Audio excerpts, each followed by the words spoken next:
Hey gang, this episode of WTF is sponsored by Stamps.com. Go to Stamps.com and type in WTF when you click the radio microphone to start a no-risk trial and get a $110 bonus offer. That's Stamps.com. Enter WTF. Do it up. Lock the gate!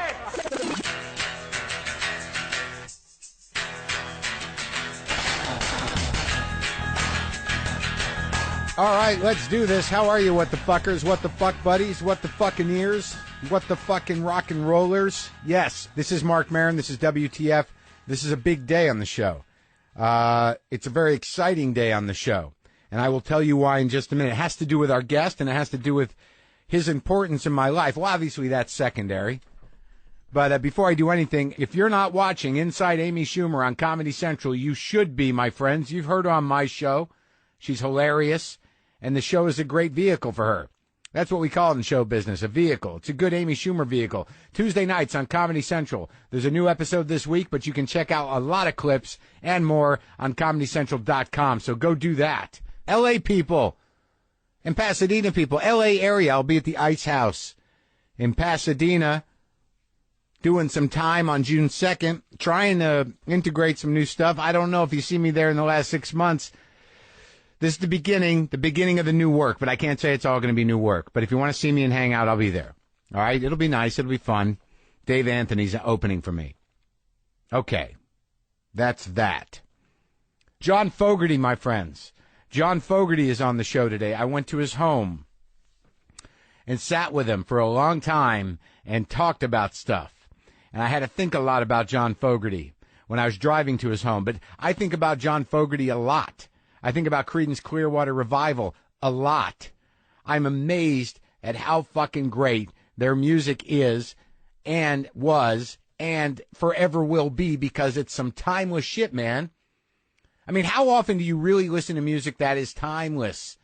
I mean, there's only a few. There's some country stuff that, Neil Young has a certain element of timelessness. You can't hinge it to any time. I mean, I've got all this great stereo equipment here at my house, and if somebody comes over and they want to hear something, I put on Creedence first record. I've got like the first, I think I have all their albums on Fantasy Records, and I've had them a long time. I somehow inherited them. I think I got them from my aunt and uncle's collection when I was like maybe 13. But more importantly, Creedence Clearwater Revival was pounded into my head at a very early age as some of the first rock and roll music I ever really took in, that ever really moved me, man. I mean, there's some shit that just sticks in your craw in a good way and then digs like a mole right into your heart, man. Man, I'm going to be manning it up. Man up to the man.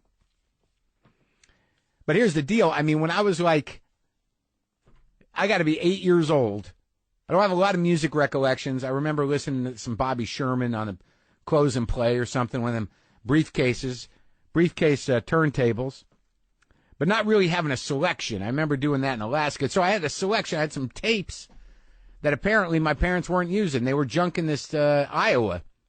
That was mine now and had detachable speakers, which was pretty cool for 1970, whatever the hell it was. When was this record put out? It was so it's probably 71. Because the record was put out in 70. But I had a cassette down there. I had a few cassettes. I had Johnny Cash live at San Quentin. Great thing to put in an 8-year-old's head.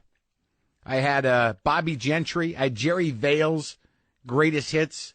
God Didn't Make Little Green Apples was on there. And on the Bobby Gentry album, Ode to Billy Joe was on there. That was kind of, I didn't quite understand that song, I found after later I saw the movie. And I had Cosmo's Factory by Creedence Clearwater Revival. And one of the first guitar licks I ever remember plowing its way into my brain and sticking was the opening riff to Up Around the Bend.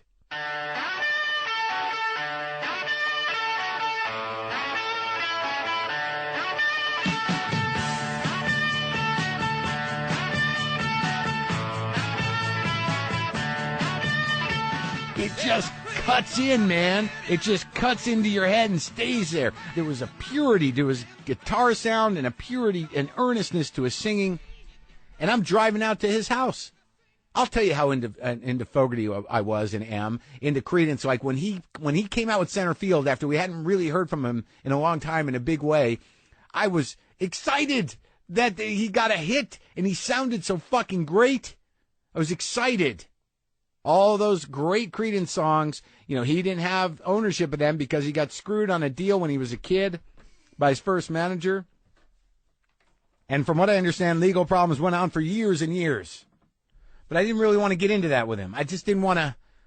I want to talk about music. I got into it a little bit, but I wanted to talk about music. I know when you talk to somebody about a lawsuit that you might get into a conversation, not unlike talking to somebody about a divorce. If the anger is still there, the intensity changes, and you go down a rabbit hole of injustice. So I didn't want to do that. He's got this new album out, wrote a song for everyone, and it's a collaboration album. He does Fortunate Son with the Foo Fighters, which is outstanding. There's a couple of new tunes on here, which are great. But he does Long as I Can See the Light with My Morning Jacket, spectacular. He does Who'll Stop the Rain with Bob Seger. Great. Hot Rod Heart with Brad Paisley. That guy can play. Have you ever seen The Rain with Alan Jackson? This is the thing about it. There's a country to it. There's a rock to it, but none of the songs are dated. And this new album is fucking spectacular. All right, so I was nervous, but I think I did okay. I love this guy, and there's something about the rawness of how he sings and the music of how it holds up that you just, you want him to be a great guy, and he was a great guy. He's kind of a firecracker, you know what I mean? He's kind of I could feel that if you pushed it, you get a little bit of, he'd go at you, you know what I mean? He's a live wire. So let's talk to John in a minute. And by the way, I'm going to be, he asked me to introduce him at the El Rey tomorrow night. And I'm nervous about that. About just bringing the guy up on stage. I'm like, I better write something down. I better get something together. John Fogerty, I'm going to bring John Fogerty. One of the greatest rock and roll artists that ever lived. Seriously. Wow. I got to tell you a couple of things. Before we get into John right now, Mike Lawrence, my buddy, who opens for me, very funny guy. His album comes out on May 28th on iTunes and Amazon. Sadamantium is the name of the album. And also the music on today's show is by the Zigzags. And also it's Stamps.com time. And it's time to liberate yourself from the postage meter. Postage meter companies used to have the monopoly on printing postage. No longer. They could charge a huge markup to print postage from your own office. No longer. With Stamps.com, get all the benefits of a postage meter without feeling ripped off. All you need is your computer, printer, and Stamps.com to get official U.S. postage for any letter or package, any class of mail, my friends.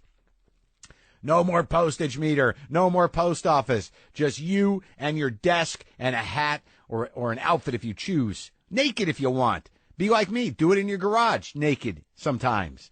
Use my promo code WTF for this special offer. Start a no-risk trial and get a $110 bonus offer. That includes the digital scale and up to $55 of free postage. Don't wait. Go to Stamps.com. Before you do anything else, click on the microphone at the top of the homepage and type in WTF. That's Stamps.com. Type in WTF.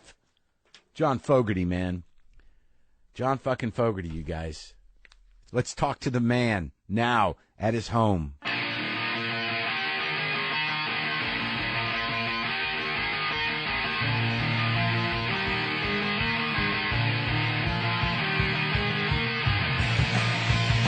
I got to tell you, it is an amazing honor for me to be here with you. Well, thank you. It's an honor for me, too. I actually had a moment at the Burbank Airport. I flew on a Southwest flight with you, and it was... Where were we going? I don't remember where we were coming back from, but I remember we were coming back from somewhere, and it was one of those situations where I'm sitting there, and I'm like, well, that's John Fogerty. Maybe I should say something. And then I have to think, well, what am I going to say to that guy?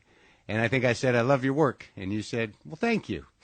Did you? Yeah, okay. That was our big moment. Yeah, you probably overthought the whole thing. I definitely overthink everything. A lot of people do say, people are pretty cool. They don't bug you. Yeah. They don't well, my cousin in Peoria, loves your music. Can I get your autograph? First, let me go find a pen. Do you have a pen? How do you handle that? You kind of go, I'm double parked. I gotta go. Yeah. Well, it's interesting because I just bought a bunch of stereo equipment, for vinyl. I'm going back to vinyl. And I got a tube amp, to play the vinyl through. Yeah. And somehow I had the first 5 Creedence albums since I was a kid. Wow. And they're all in pretty good shape. And the reason I'm telling you this is when I have people over and I want to show off my record player in my new system, I put on the first Creedence album. Wow, okay. And I just blast that up, and to me, somehow or another, that thing sounds perfect. Do you have a good recollection of how you produced that stuff? Yeah. Yeah? Why does it sound so clean and so good? Was it just pure?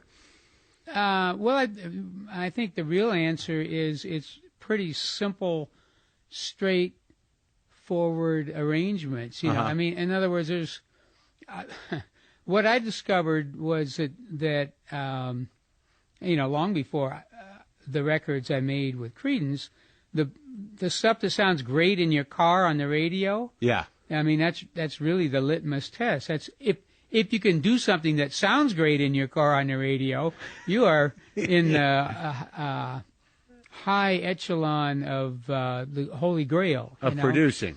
Yeah, and so time, what I did learn, basically in a car with a speaker that's about that big, but then it resonates all throughout your passenger compartment, I guess. You want that voice, the thing that's if it's a song with singing, you want the voice. You want to be able to hear the voice. And the next thing you want to be able to hear, at least to me, is the drum, backbeat, right? Yeah. And then the next thing, if there's a guitar solo, which would be true heaven for me, you want to be able to hear that. So that was basically, and everything else is sort of supportive. And so that was kind of how I rolled. I wanted that to be the stuff that I guess that was coming through in your car. And you can hear everything. And it turns out, and it's still true now. I think it'll be true for all of time, because those things are all roughly in the same frequency register. Right. Kind of what we used to call mid-range. Yeah. You can have a heck of a rock and roll record if those 3 things are very apparent and also good. Right. If you got 19 rhythm guitars and all these little things going on back there and chirps and the violin section and yada yada, it's just like getting too esoteric.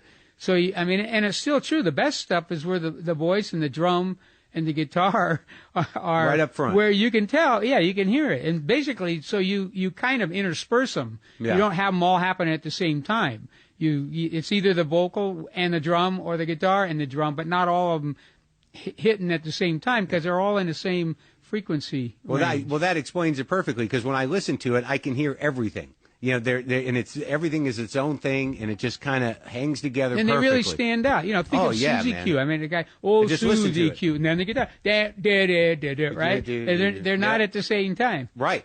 And Chuck Berry kind of taught us all that thing a long time ago. He did, his right? Records, yeah. Were those the ones that moved you the most? Go, Johnny, go. Go, Just hear that guitar.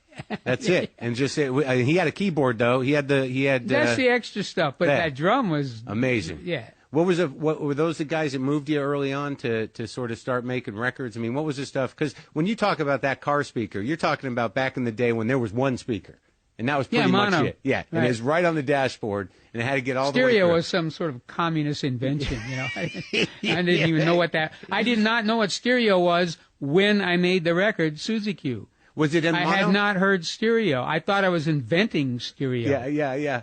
If you listen to Suzy Q now, it's very apparent. It's not in stereo. Right. There's stuff on the left. Right. There's stuff on the right. There's nothing in the middle. Does some stuff move? Am I remembering it right? It goes from this one to that one. Right. But there's nothing staying in the middle because it really wasn't mixed from.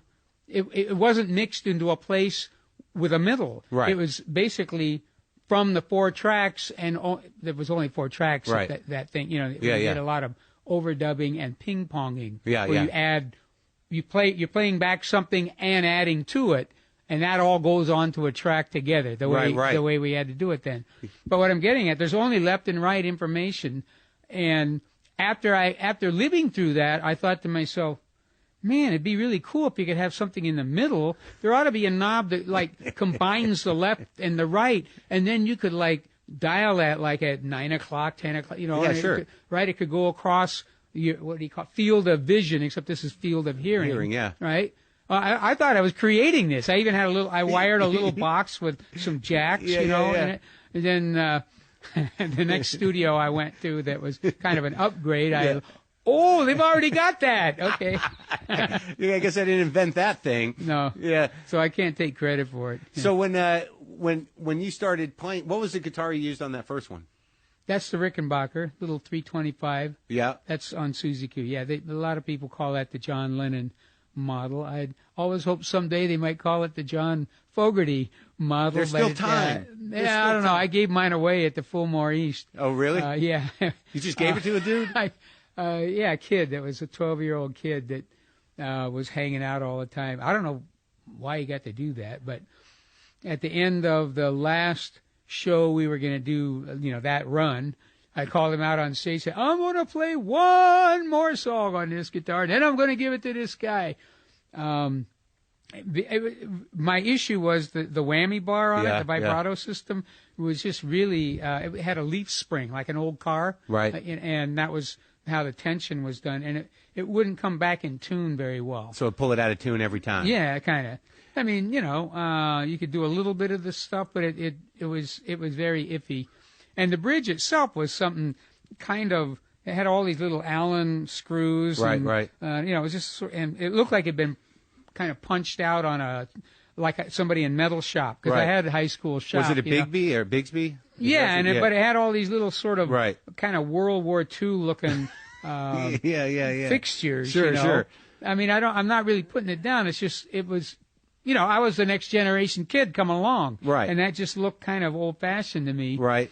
Later, I put a Bixby on there, which was probably from the same era. Right. But the engineering was a little better. Yeah. So that kid must have been happy. I mean, what year was that you give a kid a guitar? 69, I think. And he was just a kid you saw through the whole run of your shows? Well, he was backstage. He was hanging in the dressing room. And you know who he was?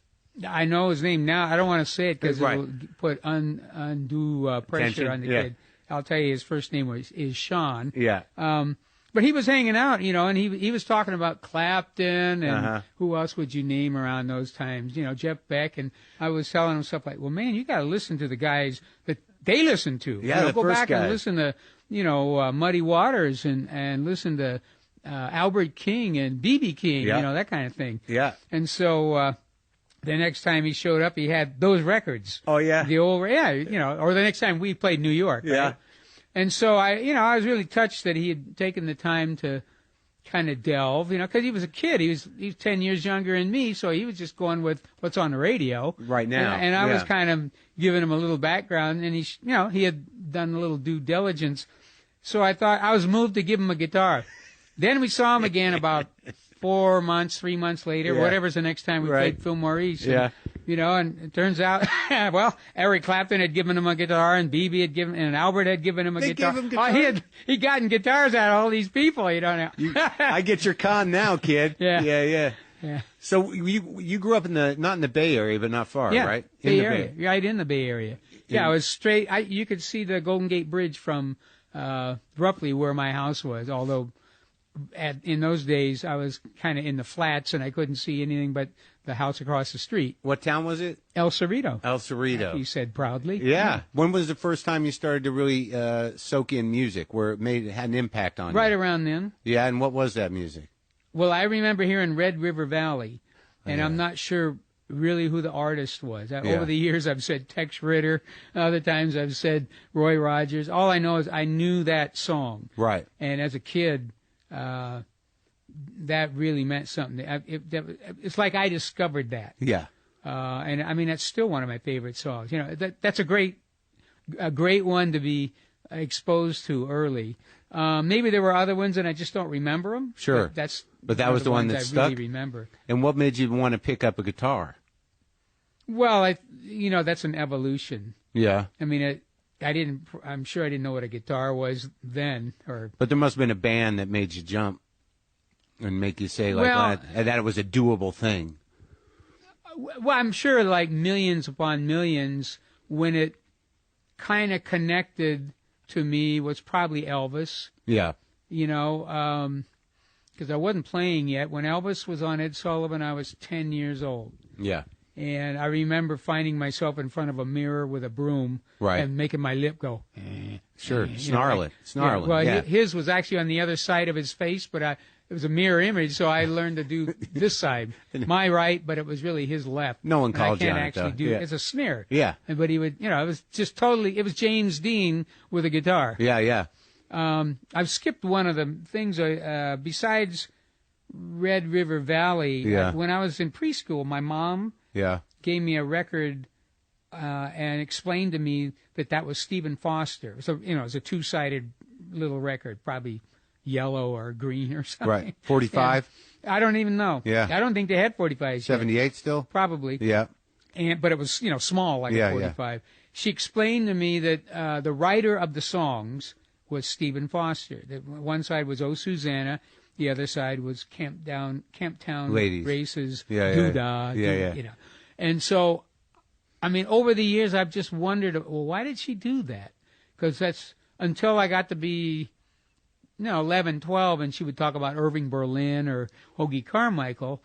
That was a singular, alone moment. And when I was about 3 years old, she's explaining to me a songwriter, one of the greatest, Stephen Foster. Yeah.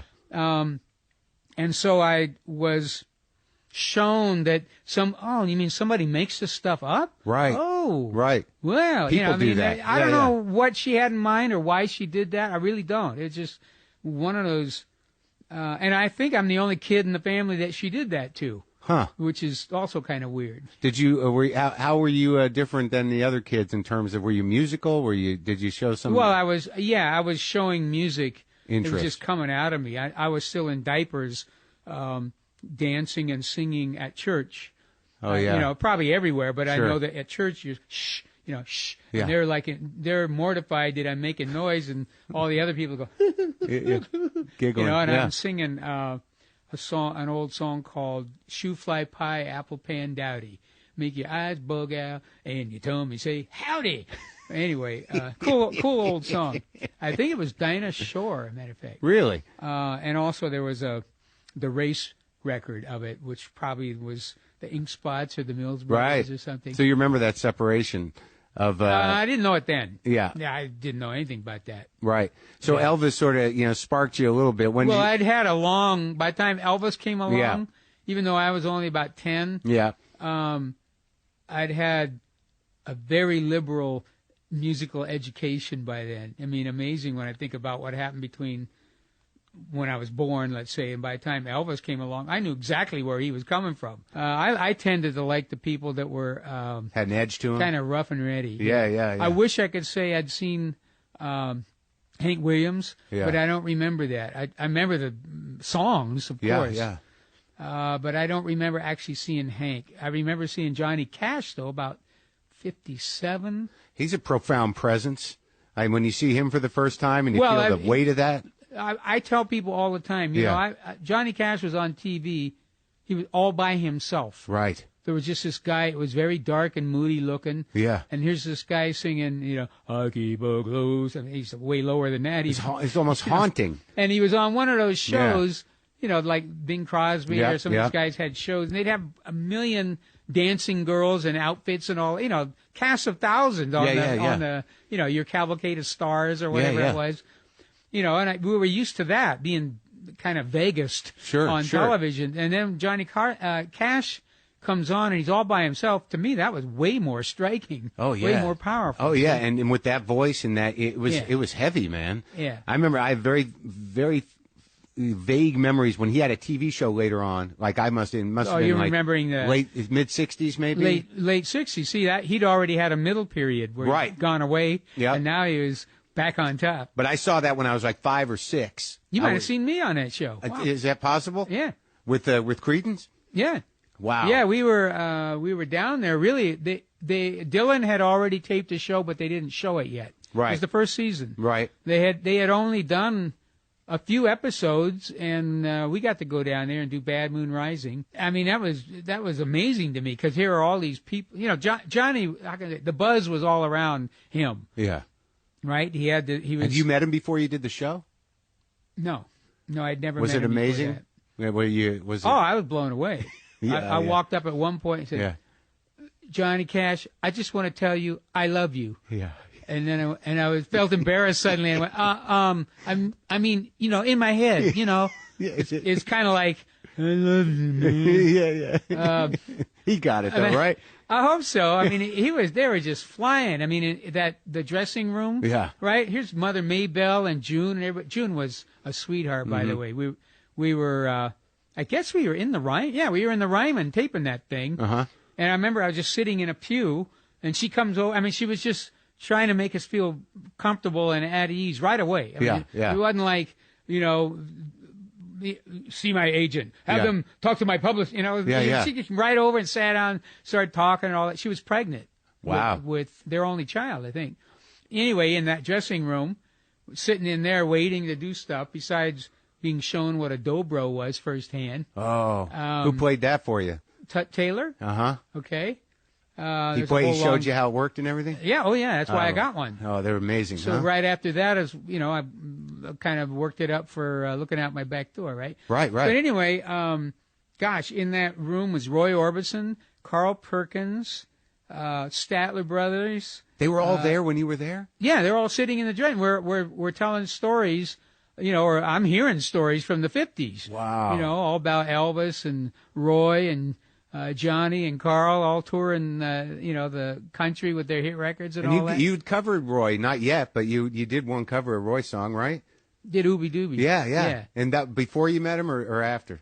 That was probably after, I'm going to say. So were you able to... But, you know, I mean, Ooby Dooby was one of my favorite. You know, by now, Roy was a huge star. He was already the tail end of the big run he had with Pretty Woman and Only the Lonely and all that. You must have been overwhelmed. Glenn Campbell would come through. He was there, too. Glenn on was the too? same episode we were on, Minnie Pearl, I think, was running around. With her hat and her price tag?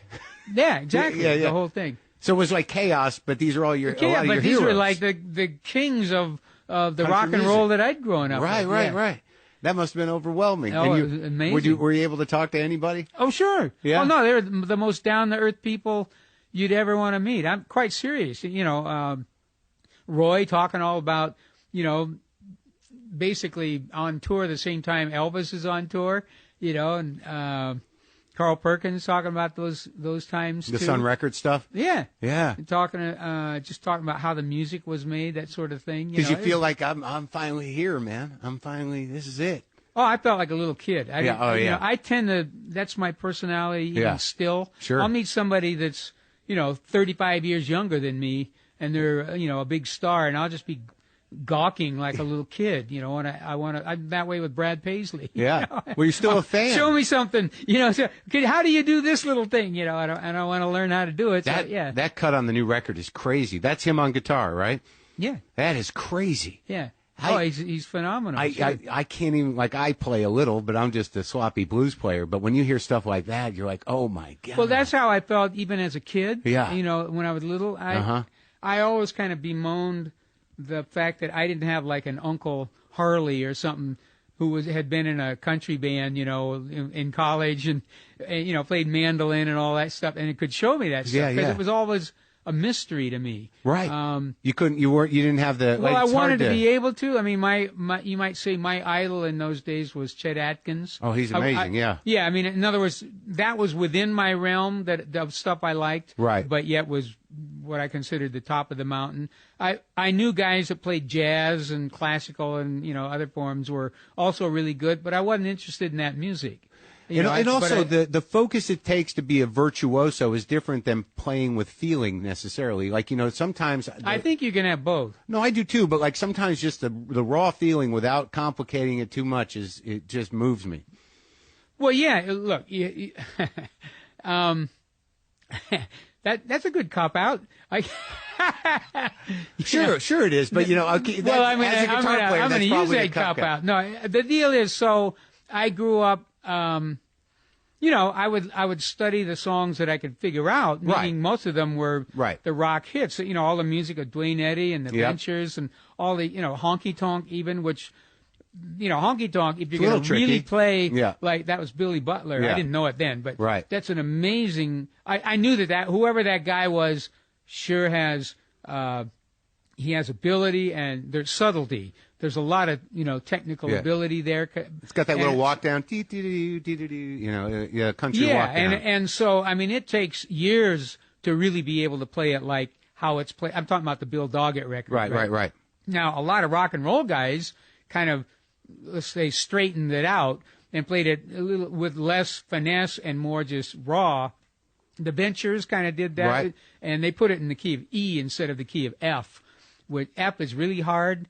I'm not so sure that that Bill Doggett's version, the guy didn't just tune the guitar up to that key. Sure. Hard to know. But I learned it in F. Yeah. It was harder and blazes. Yeah. And my little trio in high school, which was the Blue Velvets, played it in F. I mean, So you had to keep that bar going the whole time. And exactly. Whereas, the Ventures, when they did it, and every country band in the world, they did it in E. It's a lot easier. And what I'm getting at is, because you said something very important, the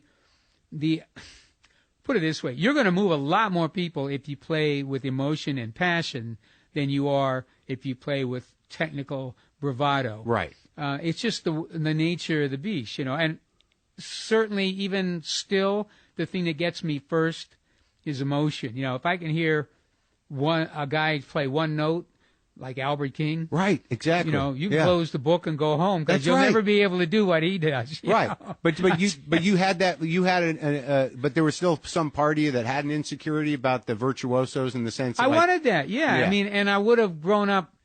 I wished I could have grown up with that in my. In your family experience, sure, like some because because that's really the way to do it. You can't. Put it this way: I went back.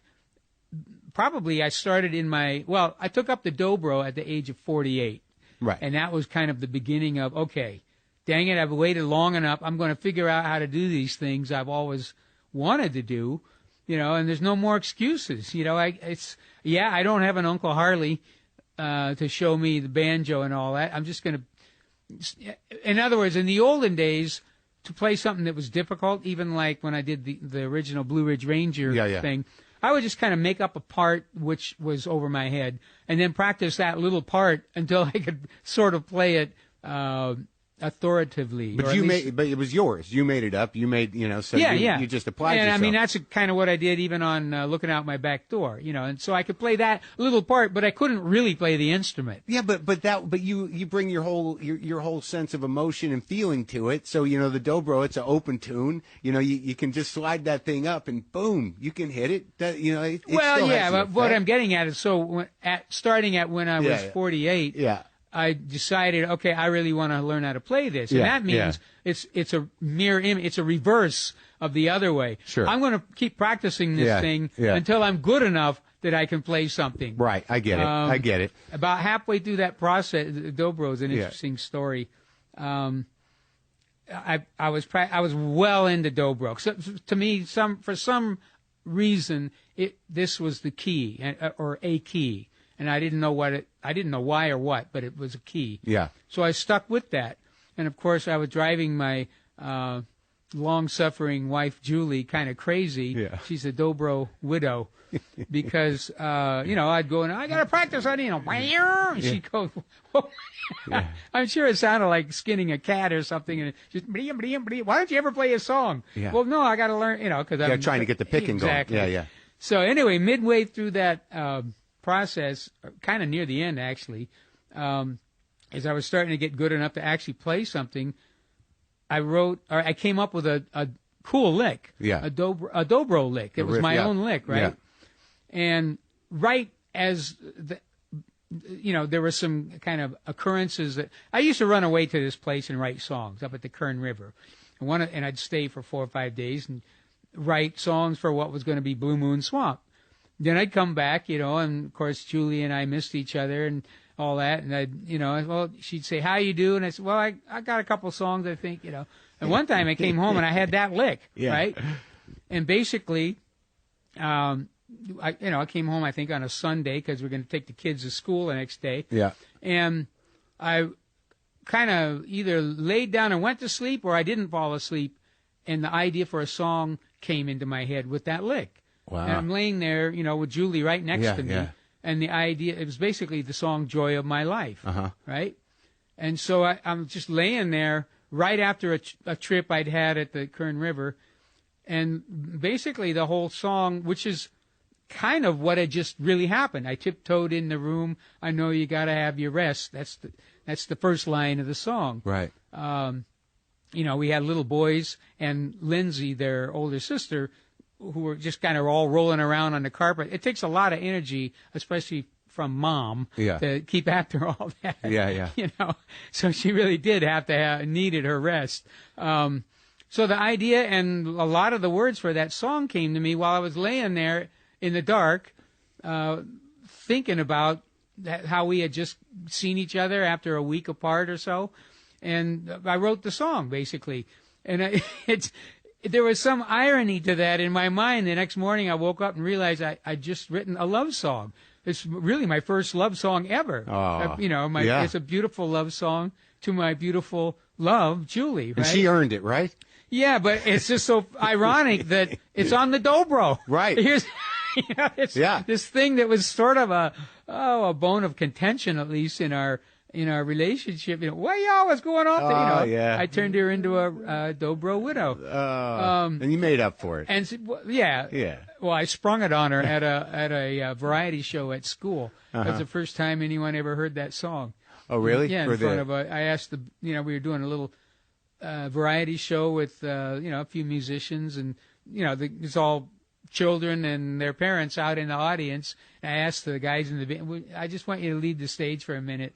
And then I played that song to my, played that song to my wife, and it was like a pretty incredible moment there for me. Is everybody blown away? I'm getting a little choked up. Sorry. No, it's nice. It was she had no idea, so it was pretty cool. Oh, that's great, man. Did she cry? I think so. Oh, I good. did. No, that's sweet. That's sweet. So going back a bit, so you were in a band in high school, and that became your first recording band. Yeah. And that was called the Gollywogs? Well, originally, it was two guys that were in the same grade as me, Doug Clifford and Stu Cook. That started when we were in the 8th grade. And so I think it was that summer, right after the 8th grade, the guy down at, which was basically, there's the building almost across the street, right across Potrero Avenue, I guess, in El Cerrito. Yeah. Was the Boys Club, the El Cerrito Boys Club. Now it's called El Cerrito Boys and Girls Club. But the guy, and his last name I can't remember, but his name was Bob. And he got wind of this little group of musicians, so he asked us if we would represent the El Cerrito Boys Club to go out to, other towns around the Bay Area and represent El Cerrito. And I said, yeah, sure, cool. And so we got to play a lot of these little kind of like county fairs and things like that, meeting other kids from other boys clubs from other towns. Just doing covers. And he provided the transportation. He drove us everywhere. Anyway, on one of those places where we played, there was a fellow named James Powell who lived in Richmond, and he was, was in his mid-20s at least. And he approached me one time. He said, "Would you like to make a record?" Yeah. I said, "Cool, sure. How do we do that?" And he said, "Well, I've got some songs, and I want to get them recorded." And I think he also knew a guy from Christie Records, which is where Beverly Angel eventually got released. But anyway, so we got to learn James's song. He had 5 or 6 songs that I remember, and every one of them was a girl's name. Yeah. Like the other side of Beverly Angel was Lydia. Yeah. And then he had another song called Martha, My Darling. Yeah. And I mean, you get the drift. Sure. Sure. He knew his audience. Yeah, exactly. Yeah. Well, anyway, and it was just classic doo-wop. I mean, he was just right there. If you've ever heard Beverly Angel, I mean, it's as cool as any of the doo-wop songs, that were huge hits. And that was your first single kind of thing? Well, yeah, I mean, well, it wasn't really. We were the backup band. I'm not sure it even had. I don't know if it had our name on the label even. It was James Powell was the artist, the singer. He wrote the songs, but I was in effect the producer. Yeah. You know, I was making sure, especially at the recording session, that things sounded right, and also I came back later and overdubbed bass, of actual stand-up string bass. You played it? Yeah, I played it. And, I mean, this is a story I've never told, and I won't make it real long, but basically, I learned that one of the people on my paper route in El Cerrito, and I believe he lived on Norvell Street, was a musician. And there was, he was in a country band. He played, actively at least, he played mostly country music. And he talked about some TV show that they recorded every weekend down in Oakland. I remember the name Red something. Yeah. And I don't know who that artist was, but it was I don't remember seeing the show. But he went down there, you know, every weekend and he played. Anyway, I told him about this, you know, recording, and I don't know if I brought it up, if I was that precocious or he volunteered, but somehow I finagled that I was going to get to use his bass. Yeah. Right? Yeah. And so he graciously let me take that, you know, and I picked it up in a, or James we picked it up in a U-Haul trailer, and I mean, open trailer, you know, wrapped the bass in blankets the best we could, drove across the Bay Bridge, I mean, with a string bass in the back, and went to the session, and I overdubbed bass on, you know, both sides of that single. And you're like, what, 17? No, I was 14. Oh, my God. It was 1959. So you were in. I mean, I look back at that now, and how precocious was that? I mean, wow. But you just did it. And you know what? You want to know what's really freaky? What? The guy who recorded us, I'm pretty sure the engineer at that, number one, that place where we recorded is the same place where we recorded Suzy Q. Uh-huh. Same recording studio. Same and engineer? I believe that engineer's the same guy. His name was Walt Pine. And he was, an old-time guy. He was probably in his 60s when I did Suzy Q. So when you became the Gollywogs, or I guess we were the Blue Velvets all through high school. Right. And when did your brother get involved?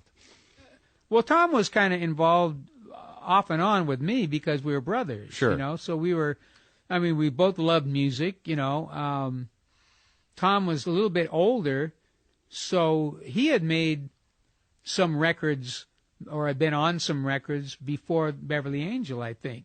He had been, you know, certainly we had made some, come in and record yourself for a quarter, you know, those kind of things where they give you a little acetate. It wasn't a real pressing. Right. It was just a little, in those days it was cheaper to give your reference thing instead of a piece of tape on a reel. They gave you an acetate. That was your. It was like a booth you could go into, right? Well, this was like we went into we were hanging out at various little recording studios. Right. Sometimes it was their idea, sometimes it was our idea, you know. Yeah. And you get to record a couple of songs, and it gives the guy that owns the studio a chance to kind of put his stuff through its paces, and your reward was you got to walk away with a little recording you could take home and play till it wore out, you know. Yeah. So when did you start really laying into writing songs and recording, you know, full on? Well, it's a process. I mean, I really started writing songs somewhere around the age of 8. Right. I mean, they weren't good or anything, but I would make a line. Yeah, sure. Then I'd make another line that rhymed with it, you know. I mean, just silly kind of stuff. And then all through my, my teenage years in high school, I wrote a song called "Have You Ever Been Lonely?" that was a pretty cool song. Were you lonely? I mean, so much. I pictured myself I was a loner. Right. And yet, I had a lot of friends in high school and stuff, you know. But I mean, it's almost like you're in a movie, and you're sort of this is the part you've been dealt. Right. You know, because I lived in the basement in my house, right? Yeah. We were kind of in El Cerrito was like a middle class area. What'd your dad I'd do? say our house. My dad was a printer by trade. Uh-huh. For a while, he worked for the Berkeley Gazette, and then he worked for other union guy. That I don't know much about. Yeah. I just know he was a linotype operator, which has long since been. Sure. They're gone. They got rid of that job. That's done. I'm sure I pushed a button or two that I wasn't supposed to, and that probably was the end of that. So he was around a lot? What's this big cutter thing, Dad? Yeah. Get away with it! There goes that page of the paper. So was he around a lot? I mean, you guys had No. No? No, my parents split up when I was about 8, and he was kind of out of our lives after that. I mean, it was our dad, and for a little while, there was the weekend thing every, once. Sure. But that kind of petered out pretty quick. So you feel Then my dad moved up to Santa Rosa, which is north of San Francisco, or El Cerrito. And so I'd go up there in the summertime and stay. I'm not sure if Jim, the oldest, went there, but me and Tom and the younger brothers went up there. And I remember, I only bring that up really because I got a job at the Healdsburg Beach for a few summers as a result of my dad living up there. Yeah. And in fact, the first record I ever bought on my own was there. Yeah. It was the summer of '56, and Elvis's album had, Elvis was big on the radio, and I walked 3 miles or whatever to the record store to get Elvis's album, but it was sold out, and I had my $4.12, so I bought the Bill Haley album. So that ended up being my first record. That Rock Around the Clock? Yeah. I had bought a couple of records, but they were for Christmas presents for my brothers. So your first album was Rock Around the Clock, your first record? Yeah. Was it the whole record or just a single? Yeah, the album. Oh, wow. Yeah. And, and then I went back the next week and got Elvis's record. So those were it. That's the beginning of rock and roll right there, right? Yeah, especially the Bill Haley thing. Bill Haley, as you know, it was he had an odd career because he was, kids are kind of a funny brew. Bill Haley's music was just a little bit older. It was more sophisticated than Elvis. I mean, I tended to, Elvis was really raw and cool. Well, it almost felt like it came out of the big band thing. Well, he did. Yeah, he was 29 years old. Right. Old, Yeah. And they dressed in kind of plaid coats and all. It was from another era. And especially the guitar playing was phenomenal. I mean, literally, it took me until about 10, maybe even less, years ago before I could finally play the solo on Rock Around the Clock. Yeah, that's a tricky one. It's very advanced. Well, you know what's amazing about those, about Euro records, those fantasy records, despite whatever, your issues with them were, is that those things are thick. They hold up. It's amazing. Oh, you mean the vinyl? The actual itself? vinyl. I want to, because you were talking about that. Number one, when my album Blue Ridge Rangers was going to come out way back in '73,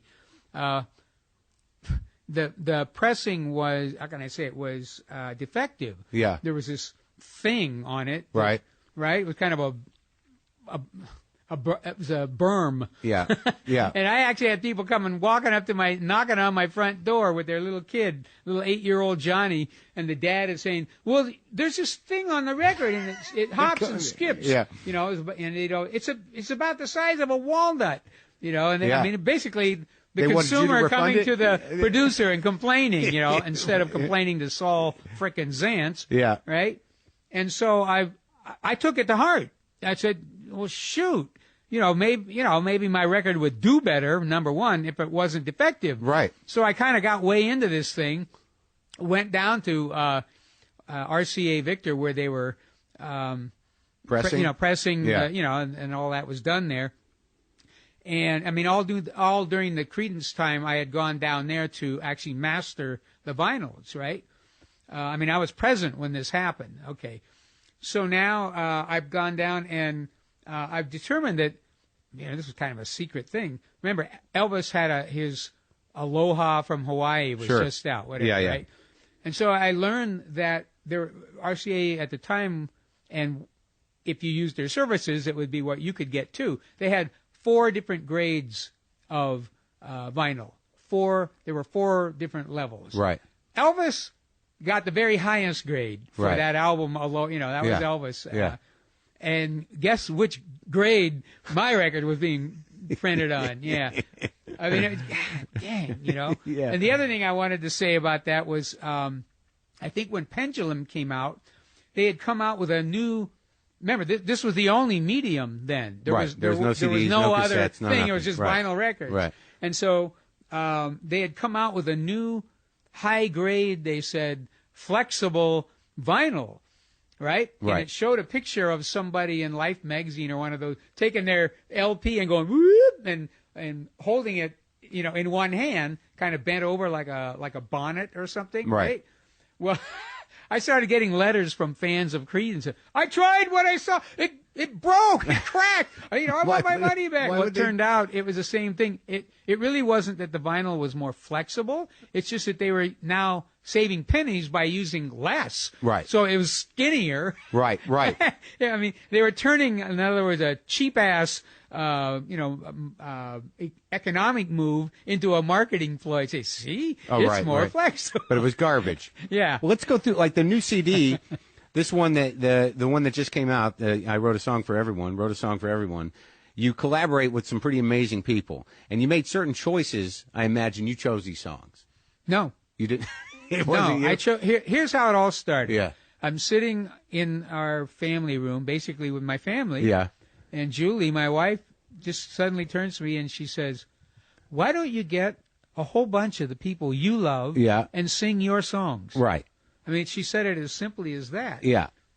And that ignited a fire in my imagination. I mean, to me, basically, Christmas, I looked at that. Man, you mean I get to call up Brad Paisley? Whoa, this would be so much fun. I mean, it was basically, she was saying, people you love. It doesn't have to be that I knew them, because most of the people I didn't know. Right. But it was people whose music I love. Right. And then in all cases, people that I've been collecting their records for a long, long time, following their careers, right? Yeah. And it's, how can I say it? It was genius.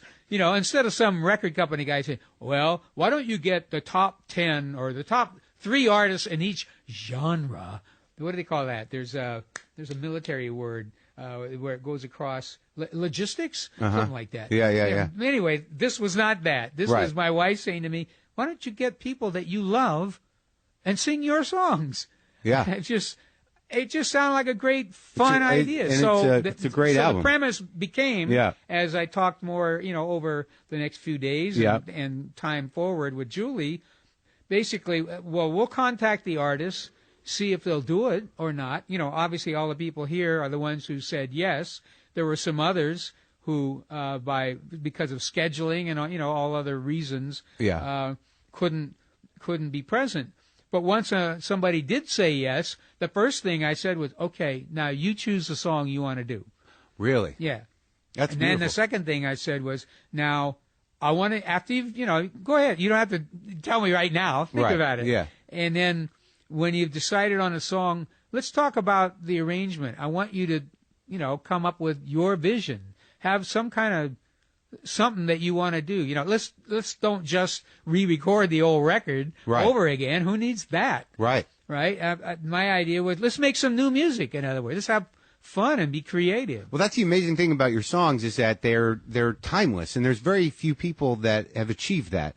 That you can take any John Fogerty song and you let someone else arrange it, or you even play the originals, and it stands outside of time. And they're constantly new. I mean, I listened to your music, yesterday, today, and it doesn't have any date on it. It doesn't. You can listen to it at any time, and it's just as fresh as it was when it first came out. And that's a brilliant, amazing thing, and it's a gift. And I hope you know that. Well, I hear that from other people, and then and I kind of absorb that and go, well, that's really neat that they say stuff like that. But songs that are dated. And from the, you mean Itsy Bitsy Teeny Weeny? No, I mean even Rock Around the Clock, man. I mean Rock Around the Clock is a period piece, and that's because of Vic Morrow. Yeah. The original Blackboard Jungle. Right. And then. But even the Fonz, Yeah, well, that's true. That's true. But there was a style to it. But like when you, on the new record. Yeah, I mean, why? Because Rock Around the Clock does that sort of I mean, it was actually a little old-fashioned even when it was a hit. Right. 'Cause that was Right. kind of like a Jimmy Dorsey arrangement from the 40s, if you think about it. Yep. That could probably still be made new. Well, we don't have to challenge anybody to do that. I think what I'm getting at is I see it from my side of the perspective, I guess you'd say. While I was writing the song, of course, my wife and I just talked about this a couple of days ago because I heard something on the radio that was, I told her, honey, that's the kind of thing I always called a sideways song. And she said, what do you mean? It's horrible. And I said, well, yeah, I won't tell you what we were hearing. Yeah. And I just said, it's got some nice little parts in it, and you can kind of see what maybe inspired them to start doing the song, but then they kind of wimped out. They didn't go any further, and so they're just doing that thing, and it's getting really monotonous to hear that over and over. Right. I said, in my case, one of two things would have happened. I'd have been pushing myself to try and make this thing better, go on, move from that part and go to another part. Or halfway into the song, I would have realized this is a dead end. I'm stuck. This is going to be no good. Period. I'm gonna not, and I might have spent a week on it, which happened all the time back in the day. So, but I would realize at some point this is a dead end. It's not going to be good. I can't make this song turn out good. It's going to crash. So you're very hard on yourself. And so I have to close the door and allow my brain to be free. Maybe at some day in the future, some little snippet will, pop back out. And I'll move on. But I realized it was just a dead end because I want to make a better song than that. Well, right? let's go. I want my song to be better than what that is. And only you know what that is. Well, in that moment. I haven't always succeeded, Mark. I mean, I'm not going to sit here and say everything I did was wonderful because it wasn't. You know what? There at least to be a musician and certainly to be any kind of writer. Yeah. Any kind of writer. Yeah. Or certainly an artist that paints and those sort of things, playwright, whatever. You got to be honest to yourself. You really do. Otherwise, you're sitting there and everything you do is wonderful. Oh, I'm wonderful. Isn't this wonderful? Yeah, yeah. Well, of course, that's not true. Yeah, you can't believe it. Yeah. You got to look at it and go, oh, that stinks. Yeah. Why is that, lame? And you got to be brutal enough to tear it apart and try to make it better. So on the first album, you did I Put a Spell on You, which was that's an eerie song. That's a great song. It's a great song, but it's kind of heavy in a way. Yeah, There's something like sometimes when I listen to your records that, they're almost, they got some mystical element. There's a little darkness underneath there. Sure, absolutely. And you feel that, right? That's why I loved them. And Susie Q became a huge hit, right? Now, what was the first time, like the first song that you wrote personally that became a huge hit was Born on the Bayou, or which one, or Proud Mary? Proud Mary. And that thing is a masterpiece.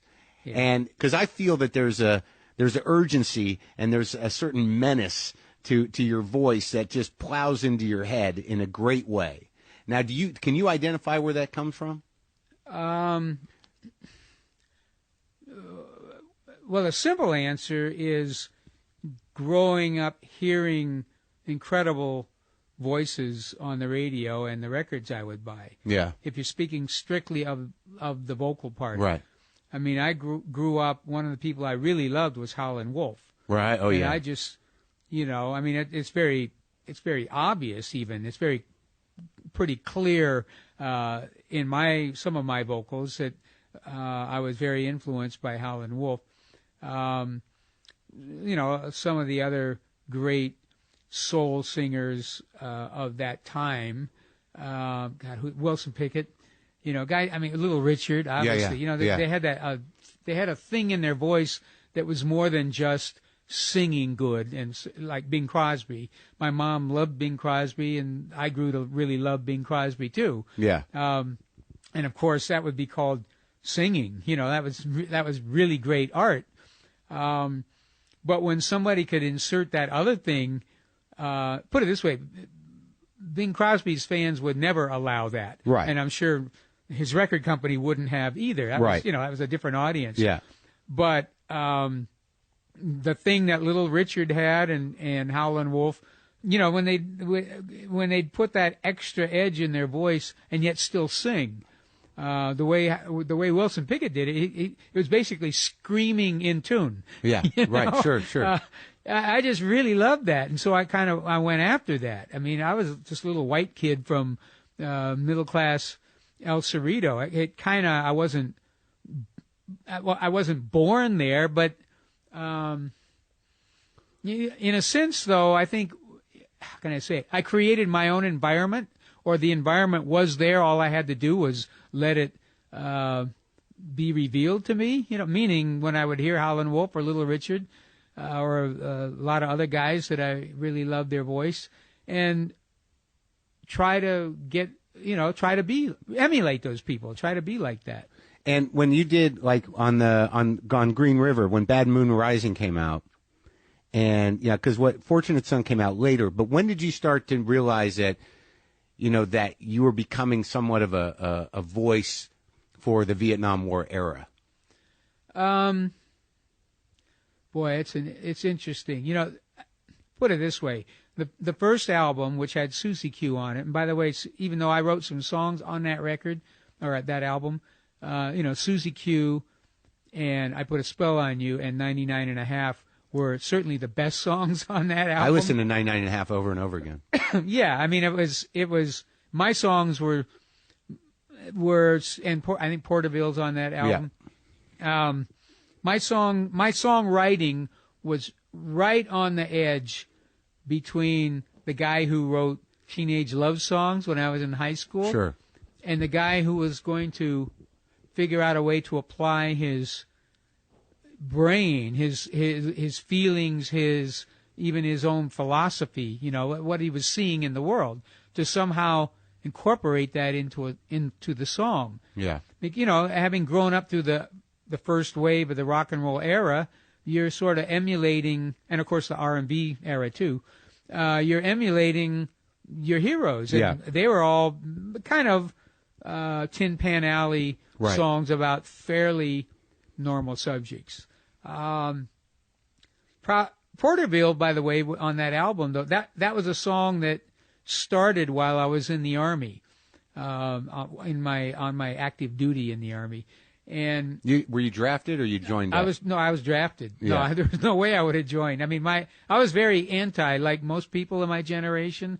Most guys, Vietnam did not, as a let's go get them, it did not resonate right. with my generation. We right. we really kind of saw it as a tragedy, yeah. To say it in simple terms. No one could really figure out, well, why are we there? What are we fighting? What is right. it? What's it? And as Nixon got elected and became the guy in the White House, right. who was even more simpatico with all the big business and all that. Right. I mean, it started, if you were paying attention, it became very clear that, hey, this war isn't about patriotism and Defense. my country and all right. that. It's about money. Right. It's business, in other right. words. They're basically sacrificing the young men and women of my country for business interests. How wank is that? That right. stinks. Right. But they had a draft then, so they could come grab you against your will. And, I mean, that was the huge difference between Vietnam and Iraq. And you didn't end up going to Vietnam. I didn't go to Vietnam. No, I stayed in this country. But anyway, so during the time I was on active duty, a lot of your day would be spent marching out on a parade field. It's this big square mile of asphalt somewhere where it was 115 degrees, because they didn't know what to do with you, but they couldn't leave you just sitting around sleeping. Yeah. So they would march you. You'd go out and you'd march for like 3 or 4 hours in a day. I mean, frankly, I was delirious half the time, right? Yeah. And I remember a couple of things. One was you had to spit shine your boots. Right. Had to shine them up to a mirror shine. And while I was marching around, there'd be this one thumbprint or fingerprint on my otherwise glossy toe of my boot, and it would be there kind of like a little devil, a little, gremlin yeah. in my mind. Yeah. I'm seeing this one smudge thumbprint on my spit shine boot, and it's going, ha ha, and I try to wipe it, away in my mind. It would just move over, and no. And you're marching along, 2, 3, Or and some guy going, you know, Yeah. they all talk about Jody all the time, Yeah. by the way. Anyway, so that was one thing that was going on in my head. And the other thing was this narrative about my childhood. And I began to realize I was writing a song and didn't even know it. And I was talking about my dad, somehow that he was sort of from the wrong side of the tracks. I was therefore the next of kin and the wrong side of the tracks, because I kind of felt that way as a kid. We were sort of lower middle class. So don't get me wrong, I never starved or anything. Right. Always had shoes. Yeah. You know, but it was just sort of a lot of kids feel that way anyway. Right. I certainly had a lot of trouble with acne, that kind of thing. Yeah. Awkward with girls, you know. Yeah. I mean, the whole normal teenage thing. Right. And so I began to put it into this song, just kind of not so much incidences, but the emotion. Right. It was a pretty punk song, way ahead of its time. This was Porterville? Yeah, Porterville. Yeah. And so all those days and weeks we were marching around, I was creating Porterville. What I didn't realize, because you asked about, in a kind of sideways way, you asked about storytelling. Mm-hmm. And that one was really the first one. It became, instead of, I love you, Marie, why did you break my heart? I'm as sad as can be. Right. Part somewhere. Right. Yeah. Instead, I was telling this cool story, and when I got home, I don't think I ever wrote it down until when I got home and I started getting serious about writing. And I realized it was kind of a cool little. It was just different. It was different than the usual boy, girl, and broken heart thing. Sure. Then Proud Mary, as you know, became really the first really good song that I wrote, and so that was to me a big accomplishment just to get there. And then again with a story. Yes. Yeah. Right. Well, to get to where I sort of had, now I had that in hand. I kind of was starting to know what I was doing, sort of. Yeah. You know? Yeah. And as I did that, I began to reflect that, wow, I can write about something. I can tell a story, but I can have a point of view. Yeah. I can say, I can kind of put up an example and then use that example about, what I've pointed out, and have a point of view about that. That's precisely what Fortunate Son is. Because, what was really pissing me off about that was you'd see all these guys that were basically the kids of well-heeled people, whether they be millionaires or, businessmen, in other words, or sons of politicians, and they weren't going to Vietnam. Right. They probably weren't having to go anywhere. Somehow they had, what do they call those things? Deferrals. Yeah, exactly. Yeah. Where they were out, they weren't in the military, or if they were, they got a desk job somewhere. Right. So I realized I could write about that and point out the glaring examples, the flaws, without naming any names. But these were things that we all knew at the time. And it also is not hung on any era. That's always going to be the case. Fortunate Son is always going to be the story. Well, because it is what it is. That's exactly right. Yeah. And so there's a certain amount of rage in that song. Absolutely. Yeah, it's not. It is about the war, of course, but it's more about privilege and the inequality of the classes. Where basically the rich men, declare the war, and then the poor men have to fight the war. Exactly. Now, with Bad Moon Rising, that was not specifically a war song. No, not at all. I actually got the idea from an old black and white movie called The Devil and Daniel Webster. But I was hooked on the phrase Bad Moon Rising. Yeah. I mean, it was a phrase that I just sort of, conjured up, I guess.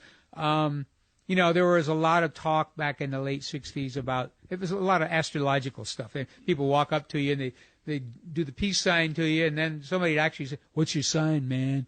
And I'd usually lie. I'd say Aquarius. And they go, "Yeah, I knew it. It was, that's how bogus it all seemed kind of. But was there a difference between? Did you identify with the hippies, or were you? Yes and no. Actually, philosophically, very much. Yeah. Yeah. The idea of certainly being a liberal person is who I am. thinking that we have an obligation to our fellow man, the idea of trying to care for the less fortunate. These were all pretty much liberal Democrat precepts, at least in the 50s and 60s when I grew up. Yeah. Things have gotten a lot more blurred over time. I'd still loosely call myself a Democrat, but I realize I'm kind of a lot more like some kind of libertarian or something. Yeah. I still feel I made the mistake of not voting in the mainstream a couple times, and of course that meant my vote got thrown away, and the guy I really hated got elected because I threw my vote away. Right. And a bunch of other people felt like me. Right? Yeah, yeah. I mean, we've had that happen in our history, in our recent history. Yeah. So anyway, but yeah, I very much agreed with the hippie philosophy, if that's what you want to call it. I mean, anything Pete Seeger would say, that's where I'm at. But the lifestyle, the idea of being stoned all day and laying around and thinking that somebody else is going to take care of you. I had a big argument with a guy while I was in the Army. He said, "Oh, no, man, I'm going to move to the desert and I won't have to do anything." And I said, "Well, everybody else is going to have to pay your way, man. The Army's protecting you, the police, the welfare that's going to bring you food. That ain't right." "Oh, well, man, I'm just going to, Yeah. I mean, I've always thought you're supposed to take care of yourself and bring yourself up by your bootstraps. I think that's my parents' generation teaching me. Right. But the idea that we're obligated to our obligated, that we need to do something is certainly ingrained in me. I just didn't think personally the lifestyle of, eyes glazed over and just kind of being unkempt and lazy. I didn't like that. Right. So Bad Moon Rising is an apocalyptic song. It to me it was just the idea. Yeah, and how it's scary in that way. It was basically, it's not really a protest song at all. It's more, these great forces happen in our lives that are beyond our control. I mean, to me, that metaphor in that movie, because the star or the hero in the movie sells his soul to the devil. Right. Yeah. And then there's a gigantic hurricane, destroys everybody else's crops and farms and everything, and yet he's saved. Yeah. It's just that image after he spends the night cowering in his barn and all these noises outside, and he comes out and his land is perfectly protected, and wow, that was scary. But of course, in the movie, he starts to have second thoughts about eternity, and he hires, I think, Daniel Webster to argue his case. Get him. No, you didn't see this phrase, Mr. Devil. You see the fine print. He doesn't owe you his soul and 10 masters. Yeah. But that song got co-opted by the Vietnam generation. There was that thing you wrote about that moment you had with that vet who talked to you about the song. I found that very powerful. Oh. When he came up to you and he said that. That was in what happens is when you're a record maker or making any kind of art, you make it within yourself for a certain purpose or a certain reason, and then once it goes out there into the public, you really aren't in control of it anymore. Sure. And it can be interpreted in a lot of ways, and then even adopted or adapted in a lot of different ways. A lot of my songs had that happen to them. What did that guy say to you? And that's all cool stuff. Well, what happened in the case of this song, it was it's one of the most profound moments in my whole life, really, because it was so deep into another person's reality that I didn't live. I didn't. I was told about it later, and because of the person's enormous sacrifice. Well, what did he say? What happened was the little school where my kids were going to school was having a fundraiser, like all little schools do, private school. Yeah. And so Julie had thought my wife had thought it'd be a cool thing for me to donate something that could be, auctioned. Right. And that would help raise money. So I wrote out the words to Bad Moon Rising and signed it. and donated that. And but my handwriting is really horrible. I mean, like a third grader. And so I was, it came the night of the event, and I went to school with my family, and I, walked over to the place where they had my effort hanging on a wall, because I was very concerned about my chicken scratch. Yeah. And I walked over, just looking at it and kind of cringing, and then I think for a moment I went, yeah, okay, it's not as bad as I had made it out to be. And I noticed somebody's walked up and is standing next to me, because I was really only going to be there like 30 seconds, and a voice says, "John," and I turned over and I said, "Yeah." And it's a nice looking guy, about my age, maybe a little younger. Yeah. Dressed nice. Yeah. He'd come, and it wasn't somebody I knew as one of the parents at school. Yeah. But he's dressed in a suit and tie. Very what's the word? Deferential to the event that was being put on. Right. And he says, "Well, you wrote Bad Moon Rising, didn't you?" And I said, "Yeah." He says, "Oh, I want to tell you something about it." I said, "Okay." And I look at him, and he says, "Well, I was in Vietnam." And I looked at him, and now it's because of the special place that all of that is in my heart, and what we all lived through, and certainly all the experience I had, and all the music I made, and just the struggle, the social upheaval of those days and those times. He really had my attention, because now I realize this was beyond where we were now standing. Right? And he says, "Well, I want to tell you about your song while I was in Vietnam." He said, me and my buddies were, we had a patrol there, and we were camped in the jungle. He said, our mission was to seek out and go find Charlie. And, right away my brain is remembering those times. It's the craziness of how that war was put forth, I guess. Yeah.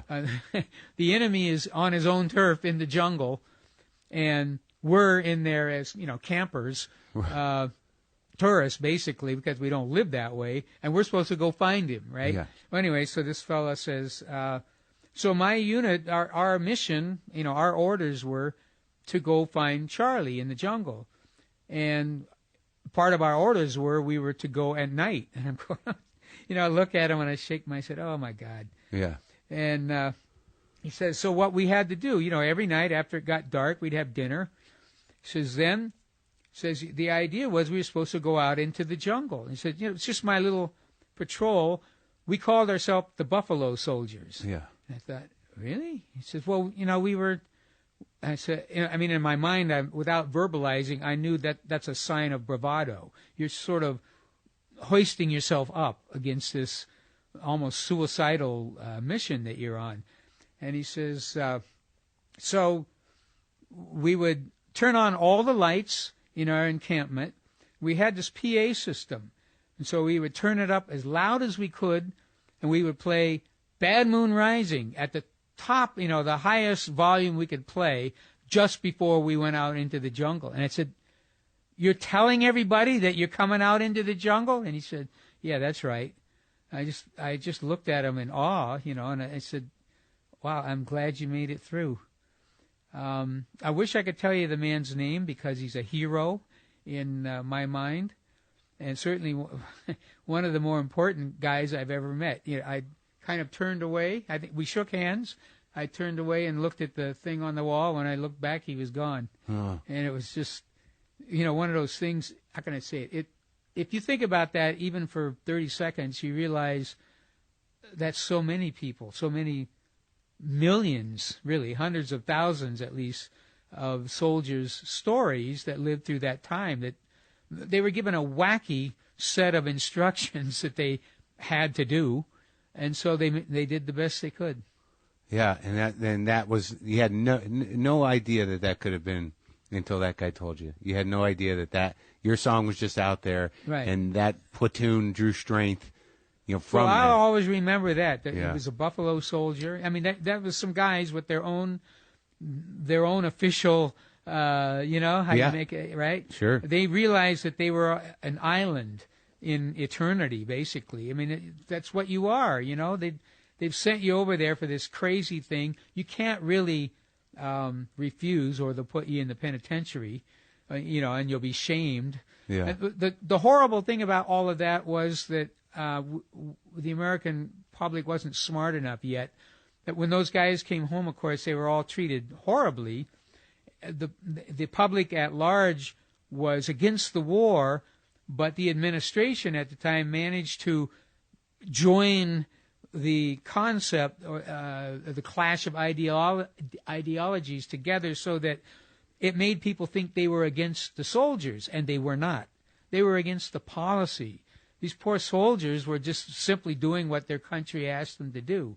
But the insane administration was using their best PR people, I guess, sure. you know, like Haldeman, to put the disease on the soldiers. It's such an unfair thing. Horrible. Yeah. And the other songs on here that, like, we'll just go through a couple of them, like the Long as I Can See the Light always chokes me up. And I think that My Morning Jacket did a beautiful version of it. Thank you. Did you? Yes. Oh, I love it. Where did that song come from, man? I think that was that loner again that I kind of mentioned. I think I've always kind of just had that feeling that I wished so desperately for home. You know, when we were kids. I mean, there was, how can I say it? Television or escapist entertainment is full of little touchstones of this stuff. In the 50s, of course, with TV, there'd be shows like Leave It to Beaver. Maybe the old movie Old Yeller, you know, where you get this sense of a very strong home, right? Even if you really didn't have that yourself, but you just desperately wanted that, right? And so my idea was a candle in the window. That's, you know, it's certainly a fragile thing. That any little wind can blow it out.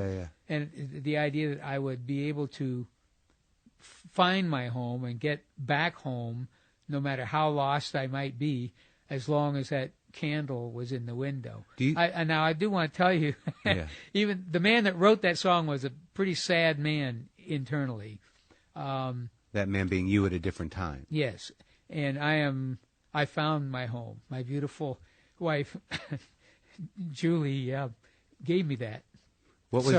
That song has a wonderful, how can I say it? I mean, it's there was so much desperation in that song, and now I can, of course, it's a struggle that now I'm proud of the song, but I'm also proud that at least I found my salvation. Where was the sadness coming from then? All my life, whole life. Do you think it has something to do with your old man splitting? Yeah, of course. Yeah. Oh, absolutely. Yeah, I felt like a stone cast adrift, you know, just kind of with no moorings. Yeah. And then you wrote the other song that directly, you know, sort of approaches that, which Someday Never Comes, right? Mm-hmm. And that, you know, that can be looked at, just the language of that song, like this is with a lot of your songs, that the language is powerful, but not directly hinged to, you know, a personal experience in the song, so it can apply to anybody. Like in the sense of Someday Never Comes, I mean, that heartache of that song can be applied to anybody's experience, but it's very specific for you. Well, it was personal. I was breaking up with my wife at the time. This was 1972, I believe. And, of course, we had children. And the phrase, it was something my dad would say, or my parents would say. They would say, oh, someday. You know, I'd hear, someday, or someday you'll understand, or someday, right? And so there's, I don't know how you know, this is a songwriter and a poet at heart, I guess, because now I really, it's amazing that I came up with that title, Someday Never Comes, because it's an angry statement. My parents said it to me, and basically I'm the man who's grown now, the child who's now a man, and I'm saying it to my child, and it's just That's so sad to me. It's Yeah. horribly sad. But I'm angry at the, let's say, fairy tale I'd been given as a child. Someday you'll understand. You don't. Yeah. You never come to understanding. You come to that's the way it is. Acceptance. But you don't. Yeah, but you don't. You accept only because you're older. You know? And you don't want to be bitter. If somebody tells me, you keep thinking someone's going to leave a toy for you down on the sidewalk where the path of your house meets the sidewalk. And you think somebody's going to leave a toy there. And every day you run down there and you look for your toy, for 15 years. Yeah. But no one ever leaves a toy there. Every single day, at some point, damn, that's the people that call in radio psychiatrists. And the shrink is saying, you need to move on here. No. Someday somebody's going to leave a toy for me. And he's saying, someday never comes. Right? Anyway, I came up with that phrase, someday never comes. It's that's anger. Yeah. Because it never comes, no matter what your parents told you, and it's not true. Someday never comes. Well, the anger thing, this is something you've had to deal with your entire life. When I read about, but when I read about you and what you went through with Fantasy Records and with Saul Van Zant's and that whole thing, a good chunk of your life was fighting for your own work. Yep. And finally you got resolution around that. Well, it's really not, Mark. What it is, in other words, I don't own my songs. So that's not resolution. If I live long enough, I'm going to get them back after a long, long time. How did that happen? Here's the simple truth. You have a little band, right? None of you has been within a million miles of any sort of fame or making it or money, right? You're like every other wannabe, so you have a dream and I hope I have a hit song someday and all that sort of thing. But you're so far, you have no reason to believe other than having a dream. Right. Because as you look around, all the other people that show up at the little engagements you play in some little, high school gymnasium or maybe a little sock hop after school or a nightclub on the outskirts of Sacramento, not even downtown Sacramento. Yeah. You're so far away from, you're playing out in all the little farm towns like in California. You're in Merced and Turlock and Hanford, and beautiful places, by the way. As I grew up, since I played there so much, it's a lot of that informs the music and the kind of writing I do. But that everybody else you're seeing that has their little musical group or comic group or whatever part of showbiz they're in, they all have the same dream. Yeah. So you have no really more reason to expect anything ever happening than you just look at the odds. Everybody's playing guitar in the garage. Right. Yeah. And there's been no, other than your own passion, there's been no really reason to believe. So you have your little 4-piece band, and you have a guy who has a little record company. A little jazz record company that has, I think, 27 albums by Cal Tjader on it. And because I was a shipping clerk at that record company, I know how few records they actually ship. Yeah. Because I was the guy that had to put them in boxes. Yeah. And they were lucky to ship 300 records a week. That would be a big week. Right. Right? Yeah. And I had that job for a couple of years.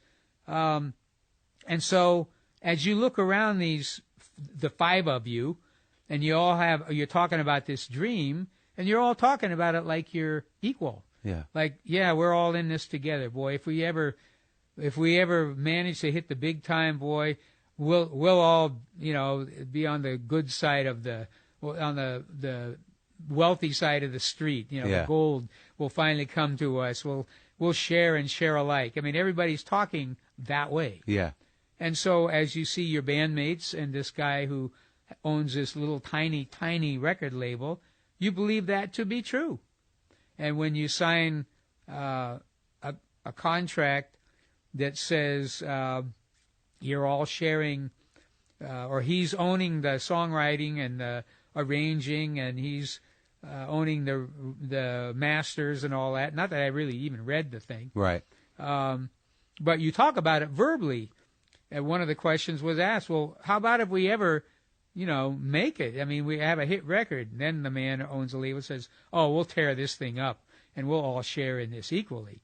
Well, you're all sitting in the exact same boat. You believe that. You think that's the truth. Yeah. I mean, you ever see the movie, The Treasure of the Sierra Madre? Yeah, yeah, yeah. I mean, once there's money involved, things change really radically. When there's no money, there's nothing to share. Right. Nothing to split up. Yeah. Hey, man, I'll give you, here, on the turn that you're playing poker, virtual poker. Yeah, hey, yeah.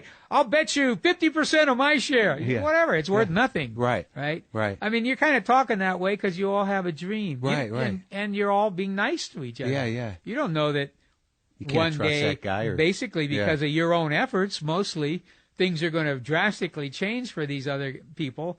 And suddenly, greed is going to rear its ugly head. And, that suddenly every man is for himself, except as I had somebody put it to me once, well, they killed the goose that laid the golden egg, meaning me. Yeah. Yeah. So that went on for years, right? And so all throughout I didn't get the songs back, and I didn't get the money back that was stolen. So, really, I forget the word, if you call it resolution or something else. Closure, maybe? I don't remember. Well, what it is, a person, I'm a lot older guy, right? You live long enough in this world, hopefully, you get, I mean, look at a year, look at the times I've lived through. Yeah. I mean, just in the world stage, the world of events, and then my own personal play. Yeah. Been rather volatile and remarkable. And what I was getting at is you get to be older, hopefully you have some perspective, and you really come to the realization of what actually matters, what's important. And I was lucky enough, by no design of my own, by certainly no deserving, any more than the next guy of my own. I met a beautiful, wonderful woman who loved me for me. Yeah. Just cared about me. Yeah. Lord knows she didn't know all the demons that were in the next room behind me. That she was soon to learn about. I didn't know this came along with the program. Whoa! Yeah. This is a lot of work, John. These are my evil friends. Yeah. Yeah, exactly. Well, anyway, and I fell in love. We fell in love. It's the most, I can remember way back when it first happened to me. I was babbling like an idiot. I would talk about it so much because it was like a new toy in my life. It was, wow, love is everything. I mean, I would grab people I'd known, for years. Do you know what love is? Yeah. Come on, man. This is what it means. I'd talk and I'd wear people out. Well, it is the truth. The only thing in this world really is love. And to have one person in your life that suddenly you realize they're more important than you are. I mean that in the sense that for me, she is more important than I am to me. Yeah. I would do anything for her. So therefore, all that selfish stuff, again, this is a process, Mark. This didn't happen to me like I opened my eyes, she fluttered her eyes, and I went, boom, like Thumper in that movie. It took a while for me to get all this, So with her love and with her support, you were able to get out of yourself and get a little peace of mind. The peace of mind is knowing, and especially as a family came along, you realize that no amount of money in the world compares to having Julie and my kids in my life. No amount of money, no fortune, no gold record or achievement or what. It doesn't even come close. Frankly, my proudest achievement in my life is my family. It's I get to ask, well, what did you do? Was it Woodstock? What's the coolest thing? And they're always thinking in terms of career stuff. I go, no, my proudest achievement is meeting Julie and somehow not messing that up, and then having my wonderful family with Julie, because, and this is sincere, this is the truth. Some of the days, especially when I was still kind of working it out and, had all those anger emotions you talked about, I could open my eyes real wide and go, my little boy here is so much more meaningful to me than that stupid contract and whatever money got lost or whatever. It's holding my little child here, holding my wife, thinking about what we have is so much more fulfilling. It's obviously more precious. Were you able Therefore, and the other side of that became very true to me, very clear to me. No amount of money can buy that. You can be that guy over there on Wall Street that owns, half the East Coast, right? And all he really wants in his life is what I have. In fact, I've said that. He wants what I've got. Exactly. And I've already got what I want. And that's that. It's as simple as that. Has this, like, in your new state of mind, has this been able? Have you been able to? Because I know there was a lot of tension with the band, and there was tension with your brother. Were you able to get any closure around that, or make an amends along those lines with the guys in Credence, or in memory of your brother? The closure in my mind about my brother Tom, in the real world, while Tom was still alive, I don't know how long a story you want me to tell. I had tried to get real. It was hurtful to me that we didn't get along, that there was obviously this gaping distance between us, and that went back to the band. Yeah, it certainly was. I couldn't quite. Julie has helped me a lot over the years. I couldn't quite define it in those days. Yeah. I didn't quite know that a lot of it was jealousy. Right. But I didn't know that then because I didn't have that. I wasn't jealous of Tom. Right. I didn't have any jealousy in me. Right. So I wasn't experiencing that emotion. Does that make any sense to you? Sure. I wasn't jealous. I was happy doing what I had to do. But he was pissed off. And jealous. Yeah. Right? Some of that must have been exacerbated because he was older. Therefore, he was first. He kind of was out in the limelight, in high school and all that, while I was still younger. So he experienced it earlier in his life and had that longer, and now kind of had to take a back seat to me. I'm just during the Credence kind of years, trying to reason this out. Anyway, I had heard the story when I was a kid about the Dorsey brothers. Yeah. That Tommy and Jimmy Dorsey, had a band together when they were kids, and then they split up and didn't talk to each other for 30 years or something, right? These are people from the old days when I was growing up. My mom's music. Yeah. But then I heard that for their mom, because their mom wanted them to, get back together, they did. And, near the end of their lives, they actually had that's the show that I saw Elvis Presley on, as a matter of fact, on TV. So they were, now rectified, whatever that word is, back together again. Yeah. And so I thought, man, because my mom was ill, and I thought, it would be really cool to do that for our mom. So I was trying to engineer this to happen. Yeah. And I called Tom and wrote him a letter, and he kind of agreed. He said, "Oh yeah, cool." I said, "Well, look, I think this is just me. This is John talking, because I had some anger, and I knew Tom did too. So I said, I think the quickest way to get there is if we just write down our issues. Why am I mad at you? Why are you mad at me? Whatever. If your list has 1,000 lines on it, I don't care. Then we'll go over the list, right? Yeah. Now, Tom had always been sort of he managed to be a bit in, I want to call it either denial or some sort of displacement sometimes from what was going on right now. I want to say displacement from reality, but that's a little hard. So he was hung up in the past when the band broke up and everything else. Yeah, he's hung up in those feelings because he was still doing that, right? So anyway, he agreed. Yeah, we'll write down, So I wrote down on my list, which later had probably 6 or 7 lines, but the first thing I wrote was, Tom, I'm mad at you because you sued me. So I sent that to him, and we did it by phone. I know we talked by phone a few times, but we did letters. And his response back was, no, I didn't. And I'm going, huh? Yeah. What?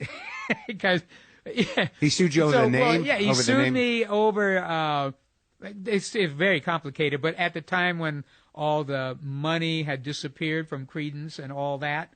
From Saul Van Zandt took it. Yes, yeah. This offshore, right.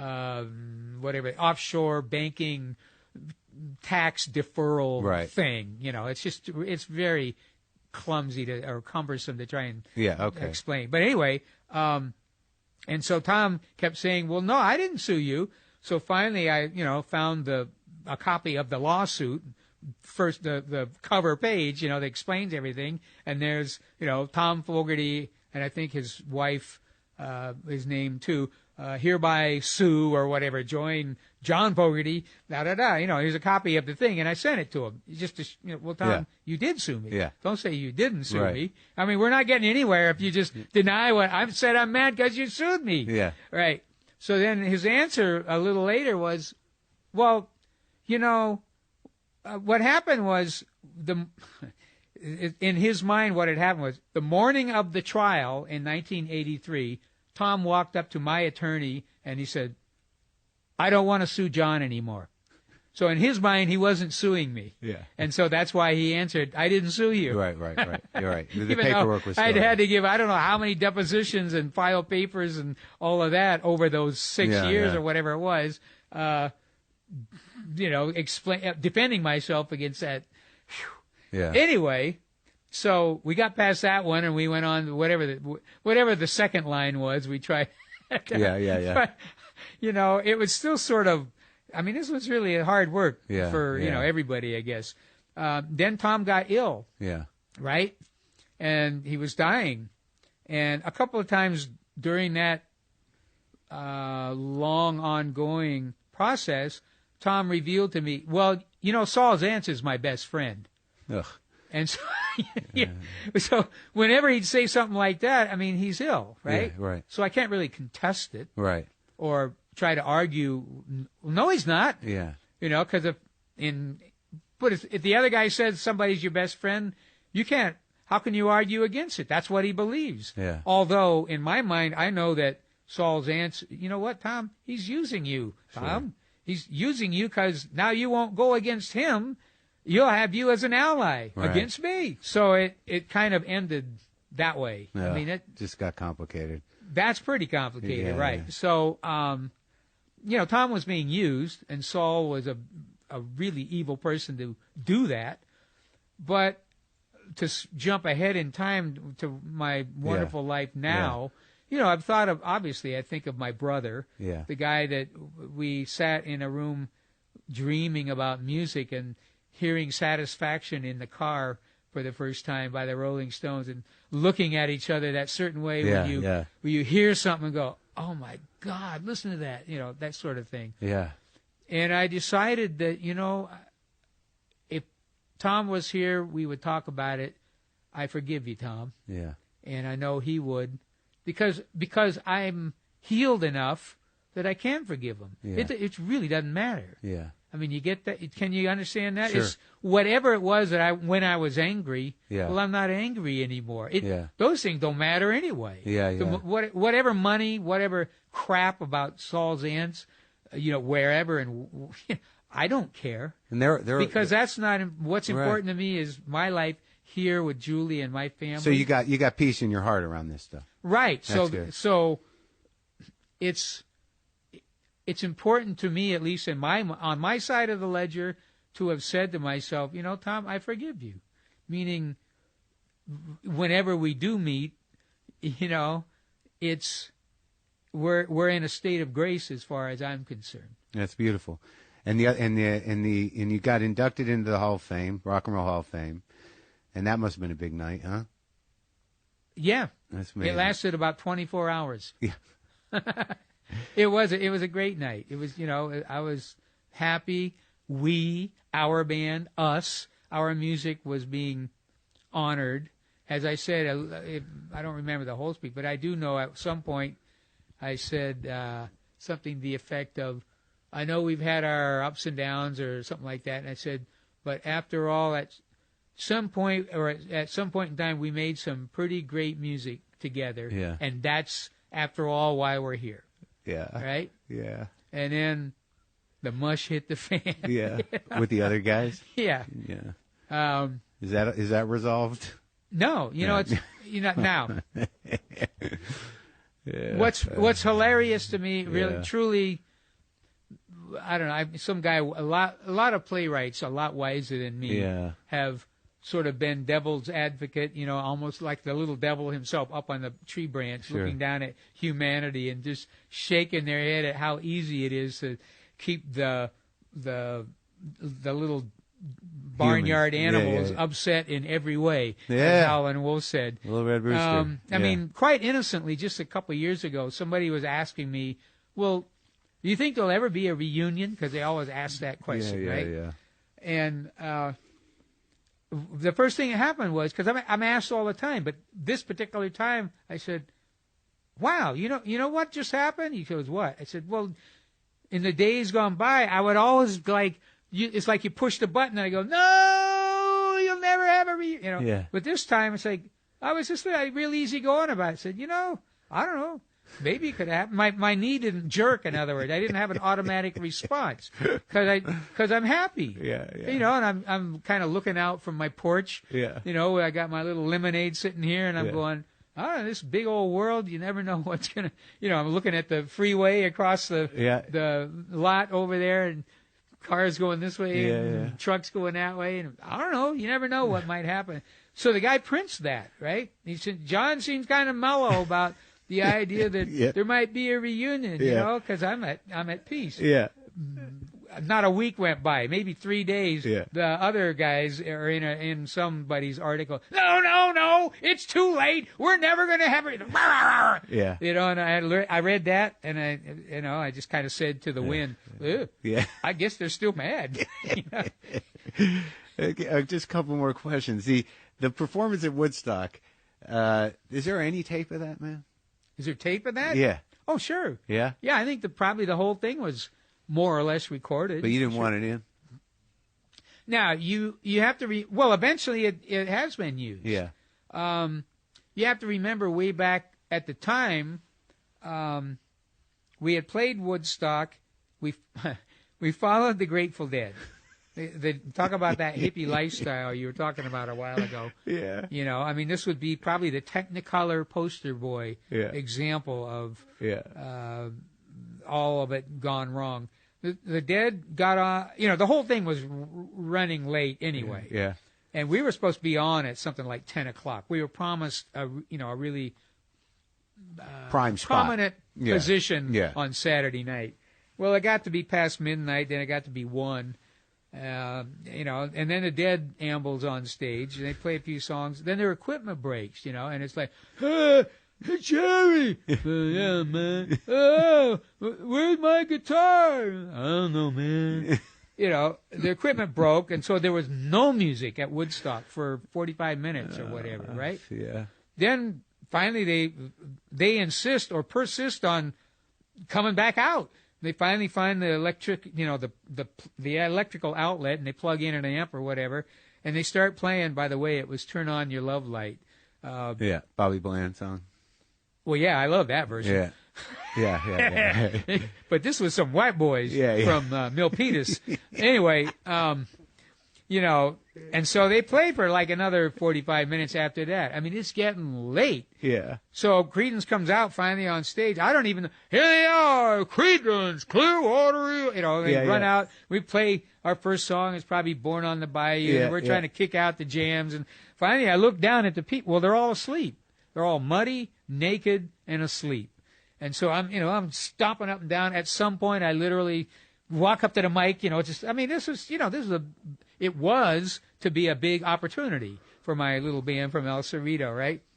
And I look out and I said, man, we're up here. We're just rocking. We're hoping to do a good job for you. We're having a good time. We hope you are too. And I'm looking out, nothing. I mean, no response. Finally, some guy way out in the darkness is, flicking his bic. Yeah. And he goes, don't worry about it, John. We're with ya. I mean, the fact that in 500,000 people, I could hear that one guy a quarter mile away is astonishing. Yeah. Because everybody else, the only thing you could hear was snoring. Yeah. Well, the Grateful Dead had put 500,000 people to sleep, right? Yeah. So I just, Creedence at this point in the middle of 1969, we were on our third gold single. Probably had 3 albums in the top 10. It was pretty clear that we had a hold of that freight train that's rolling down the track at a pretty high speed. That was all really great, and it wasn't right then, by the way. It was a year later, maybe. Somebody sent me a tape of Bad Moon Rising, and we were thinking of putting this in this movie we're making, right? Yeah, the Woodstock movie. I listened to it, and it is. It's kind of a sideways version. It was okay. Yeah. It wasn't horrible, but there was no extra oomph. No electricity. And right. And I just thought everything else we're doing is what do they call it nowadays terms? Over the moon, you know? Hitting it out of the park. Yeah. And here's this thing that's kind of, not so, it doesn't show us in great light. Right. And I just thought, why do I want to be part of something like that? So I just said no. Years and years went by, and finally I did say because it was, by now it was just historic. Yeah. But it wasn't helping the career at all. I get it. It was kind of, it was showing a weakness, you might say. Sure. Carlos Santana, of course, in the daylight, because you couldn't take film in those days at night. Right. It was basically 10 feet away, and you were a shadow. Yeah. And so Carlos was really killer, looked great. And, of course, Jimmy, all dressed in white in the morning light. But it's sort of hilarious. Jimmy had in his contract, he had to close the show. He had to be the final act of Woodstock. So, by God, that next morning, whatever morning, I think it was Monday morning, after the whole thing, 7 o'clock in the morning, after everyone has left, Jimmy's out there doing Purple Haze, to a couple of cows and a lot of trash. And that was the mythic performance. Yeah. That was immortal. But he looked great. He looked great, yeah. Well, I want to say this, is that this album, the new one, Wrote a Song for Everyone, is just great. And I listened to it twice, and, all these versions of your songs and the new songs are great. Thank you. And I got to tell you, personally, when I was younger and I listened to you guys in high school, and I had the Greatest Hits album and all these other records that I got from my uncle, the ones I still have, the Creedence records, and then when you guys sort of disappeared, I remember when Center Field came out, I went out and bought it, and I was so excited that you sounded so damn good, and those songs were so great. And, and I kind of put that in the shelf of my head. And then, I interviewed Dave Grohl, when he was working on Sound City. And I was at Sundance with IFC for a different thing, and I went. Oh, did you come see us? Well, I went and saw you, and, when you got out, when you got out there, it was like everything else just paled. You got out there, and I heard you sing in the exact same tenor that you always had, and I cried. I was so thrilled to see you up there, and just to see, you doing your songs, with the same amount of heart you always had. And it's just been a great honor to talk to you. Oh, well, thank you, Mark. What you've done is you've sort of reinforced, what passion is. You basically, it's really important to me. And I dare say, certainly at a certain time in all our lives, and if we're lucky enough, we get to keep that passion. That when it's so important to you, and you want to really do the best you can. You're trying to be great, as it were, and your audience, obviously, you felt that way from a connection from when you were young. You carry that because it really matters to you, right? I mean, it really matters to me. When you're teenage and you have the guys in music especially, or it might be sports, or it might be, a movie star or something, but it's really, really important to you. It may be the most important thing to you. and you keep that passion. If you're lucky, you get to hang on to that, throughout your life and have that same sense of, well, man, this is really important. I care about this. Yeah, yeah. And you still got it, man. I appreciate that. Thanks for talking to me. You bet.